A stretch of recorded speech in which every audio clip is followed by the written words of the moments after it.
qui serait le meilleur mode de scrutin selon moi? Le vote préférentiel. C'est un petit changement au système actuel qui garde le pouvoir entre les mains des électeurs, réduit la partisanerie et encourage les compromis. Et en plus, c'est comme ça que tous les partis politiques principaux choisissent leur chef. Alors les partis comprennent que c'est un bon système, ils veulent juste pas l'appliquer aux élections. Comment ça fonctionne? Allons au tableau. Imaginons ici une élection simplifiée de 10 électeurs et 5 candidats. Commençons avec le système actuel qui s'appelle un système uninominal à un tour. First past the post en anglais. Chaque électeur met un X à côté de son candidat choisi et imaginons que c'est ça les résultats.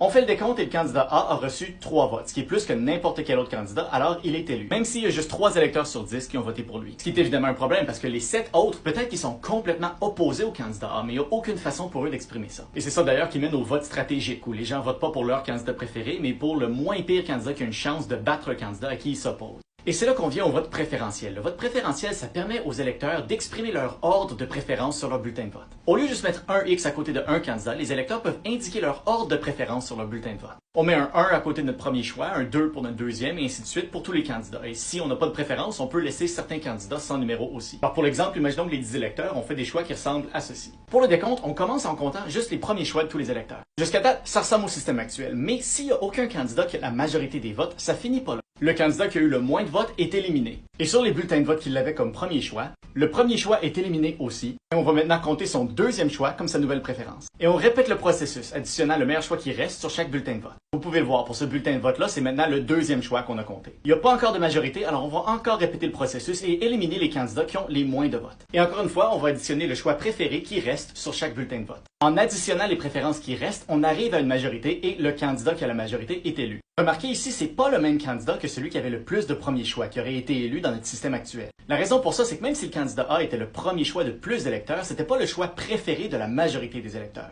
C'est le candidat C qui a gagné parce que c'était le deuxième ou troisième choix de plus d'électeurs. Normalement, ça voudrait dire que c'est parce que le candidat C était un candidat qui offrait une position de compromis parmi toutes les positions disponibles. Et au lieu que la majorité se retrouve avec un candidat élu qui voulait pas, la majorité se retrouve avec un candidat élu qui fait plus ou moins leur affaire. Ou en tout cas, plus que le candidat qui aurait été élu dans notre système actuel. On peut remarquer aussi que ça change la façon qu'on pense de notre vote. Au lieu d'être embarré à un seul choix sur comment on vote, ça nous permet d'exprimer une nuance et un ordre de préférence parmi les plusieurs choix qui nous sont offerts. Ce qui, à la longue, va réduire l'attachement à un candidat ou un parti politique. Parce que même si on n'a pas notre premier choix, on peut quand même avoir notre deuxième ou notre troisième choix. Alors ça devient important d'évaluer tous les candidats et tous les politiques proposés. Et aussi, au lieu d'avoir une majorité des gens qui ont perdu leur élection parce que c'est pas leur candidat qui a été élu, une majorité des gens vont pouvoir dire « Ah, ben j'ai pas eu mon premier choix, mais c'était mon deuxième ou mon troisième choix, puis ça me satisfait aussi. » Ça encourage les discussions et les compromis entre les candidats et les électeurs. Et dans une démocratie, ça, c'est une bonne chose. Est-ce que c'est le seul changement que je ferais à notre mode de scrutin? Non, mais selon moi, c'est le plus important.